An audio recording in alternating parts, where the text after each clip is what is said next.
सूरह नजम मक्का मुकरमा में नाजिल हुई, मगर आयत नंबर 32 यानी 32 मदीना मुनव्वरा में नाजिल हुई। इसमें 62 यानी 62 आयतें और 3 यानी 3 रुकू हैं। नाजिल होने के एतबार से ये 23 यानी 23 नंबर पर है, लेकिन तिलावत के एतबार से ये 53 यानी 53 नंबर पर है और सूरह इखलास के बाद नाजिल हुई है। इसमें 360 यानी 360 कलामात हैं और 1405 यानी 1405 हुरूफ हैं। तर्जुमा समात कीजिए। अल्लाह के नाम से शुरू करता हूँ जो बड़ा मेहरबान निहायत रहम करने वाला है। कसम है सितारे की जब वो गुरूब हो, तुम्हारा साथी ना भटका है और ना गुमराह हुआ है, और वो अपने जी से नहीं बोलता। ये एक वही है जो उस पर भेजी जाती है, उसको ज़बरदस्त कुव्वत वाले ने तालीम दी है। आकिलो दाना ने फिर वो नमूदार हुआ और वो आसमान के ऊंचे किनारे पर था। फिर वो नज़दीक हुआ, पस वो उतर आया। फिर 2 कमानों के बराबर या उससे भी कम फासला रह गया। फिर अल्लाह ने वही की अपने बंदे की तरफ जो वही की। झूठ नहीं कहा रसूल के दिल ने जो उसने देखा। अब क्या तुम उस चीज पर उससे झगड़ते हो जो उसने देखा है? और उसने एक बार और भी उसको सिदरतुल मुंतहा के पास उतरते देखा है। उसके पास ही बहिश्त है आराम से रहने की, जबकि सिदरा यानी बेरी पर छा रहा था जो कुछ के छा रहा था। निगाह बहकी नहीं और ना हद से बढ़ी। उसने अपने रब की बड़ी बड़ी निशानियां देखी।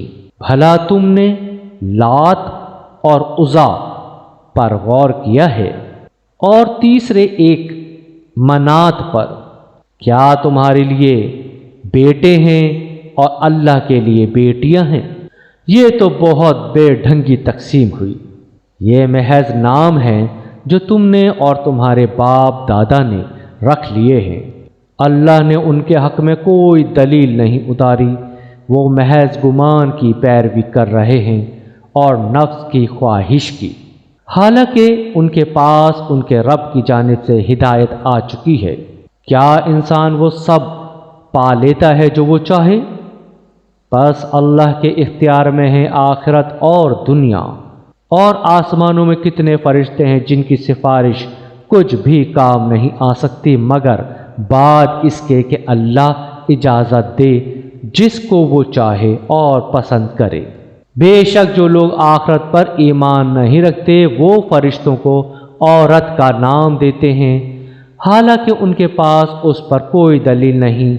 वो महज गुमान पर चल रहे हैं और गुमान हकीकी बात में ज़रा भी मुफीद नहीं। बस आप ऐसे शख्स से एराज़ कीजिए जो हमारी नसीहत से मुंह मोड़े और वो दुनिया की ज़िंदगी के सिवा और कुछ ना चाहे। उनकी समझ बस यहीं तक पहुंची है। आपका रब खूब जानता है कि कौन उसके रास्ते से भटका हुआ है और वो उसको भी खूब जानता है जो राह रास्त पर है। और अल्लाह ही का है जो कुछ आसमानों में है और जो कुछ ज़मीन में है, ताकि वो बदल दे बुरा काम करने वालों को उनके किए का और बदला दे भलाई वालों को भलाई से, जो कि बड़े गुनाहों से और बेहयाई से बचते हैं मगर कुछ आलूदगी। बेशक आपका रब बड़ी बख्शिश वाला है। वो तुमको खूब जानता है जबकि उसने तुमको ज़मीन से पैदा किया और जब तुम अपनी माँओं के पेट में बच्चे की शक्ल में थे तो तुम अपने को मुकद्दस ना समझो। वो तकवे वालों को खूब जानता है। भला आपने उस शख्स को देखा जिसने एराज़ किया, थोड़ा सा दिया और रुक गया? क्या उसके पास गैब का इल्म है? बस वो देख रहा है। क्या उसको खबर नहीं पहुंची اس بات کی جو موسیٰ علیہ السلام کے صحیفوں میں ہے، اور ابراہیم علیہ السلام کی جس نے اپنا قول پورا کر دیا کہ کوئی اٹھانے والا کسی دوسرے کا بوجھ نہیں اٹھائے گا، اور یہ کہ انسان کے لیے وہی ہے جو اس نے کوشش کی، اور یہ کہ اس کی کوشش جلد ہی دیکھی جائے گی، پھر اس کو پورا بدلہ دیا جائے گا، اور یہ کہ سب کو آپ کے رب تک پہنچنا ہے، اور بے شک وہی ہنساتا ہے اور رلاتا ہے، اور وہی مارتا ہے اور زندگی دیتا ہے، اور اسی نے دونوں قسم نر اور مادہ کو پیدا کیا ایک بوند سے جبکہ وہ ٹپکائی جائے، اور اسی کے ذمہ ہے دوسری بار اٹھانا، اور اسی نے دولت دی اور سرمایہ محفوظ رکھا، اور وہی شعراء کا رب ہے، اور اللہ نے ہلاک کیا عاد اول کو اور سمود کو، پھر کسی کو باقی نہ چھوڑا، اور قوم نوح کو اس سے پہلے، بے شک وہ نہایت ظالم اور سرکش تھے، اور الٹی ہوئی بستیوں کو بھی پھینک دیا، پس ان کو ڈھانک لیا جس چیز نے ڈھانک لیا، پس تم اپنے رب کے کن کن کرشموں کو جھٹلاؤ گے؟ یہ ایک ڈرانے والا ہے پہلے ڈرانے والوں کی طرح، قریب آنے والی قریب آ گئی، اللہ کے سوا کوئی اس کو ہٹانے والا نہیں۔ کیا تم کو اس بات سے تعجب ہوتا ہے اور تم ہنستے ہو اور تم روتے نہیں اور تم تکبر کرتے ہو؟ پس اللہ کے لیے سجدہ کرو اور اسی کی عبادت کرو۔